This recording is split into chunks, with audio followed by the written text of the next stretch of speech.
রামিসার এই হত্যাকারীর সর্বোচ্চ শাস্তি ইনশাআল্লাহ আগামী 1 মাসের মধ্যে নিশ্চিত করবে এবং সেই সর্বোচ্চ শাস্তি হচ্ছে মৃত্যুদণ্ড। ঢাকার মিরপুরে একটি নিষ্পাপ মেয়ের নির্মম মৃত্যুর মাধ্যমে মানুষের মানবিক মূল্যবোধের চূড়ান্ত অবক্ষয়ের চূড়ান্ত প্রমাণ মিলেছে। শিশু নির্যাতন বা নারী নির্যাতন বর্তমান সরকার কোনোভাবেই মেনে নিবে না।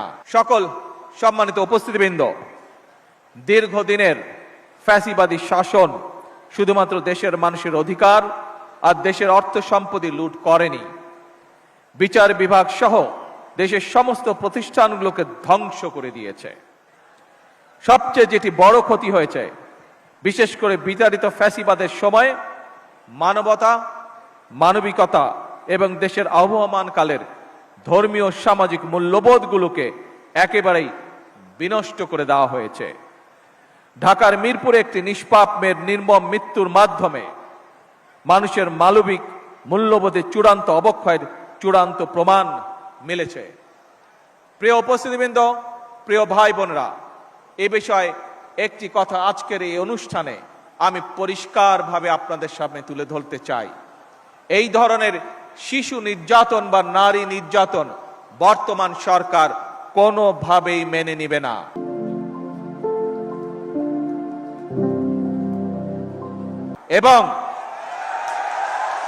এবং বর্তমান সরকার রামিসার এই হত্যাকারীর সর্বোচ্চ শাস্তি ইনশাআল্লাহ আগামী 1 মাসের মধ্যে নিশ্চিত করবে এবং সেই সর্বোচ্চ শাস্তি হচ্ছে মৃত্যুদণ্ড,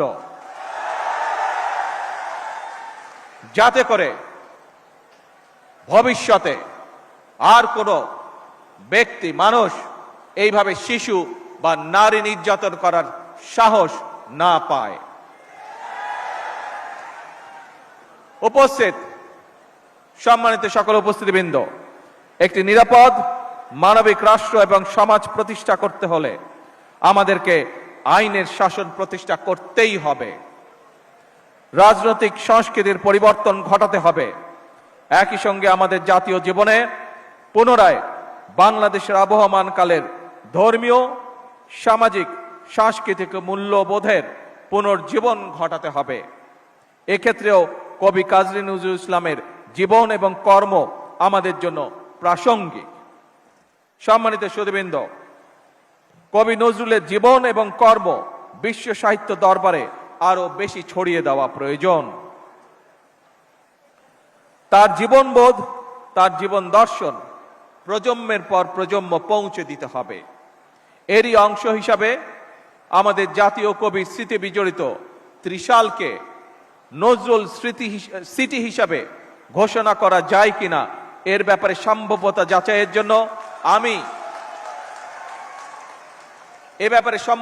যাচাইয়ের জন্য আমি সংস্কৃতি মন্ত্রণালয় এবং পর্যটন বিভাগের প্রতি আহ্বান জানাবো।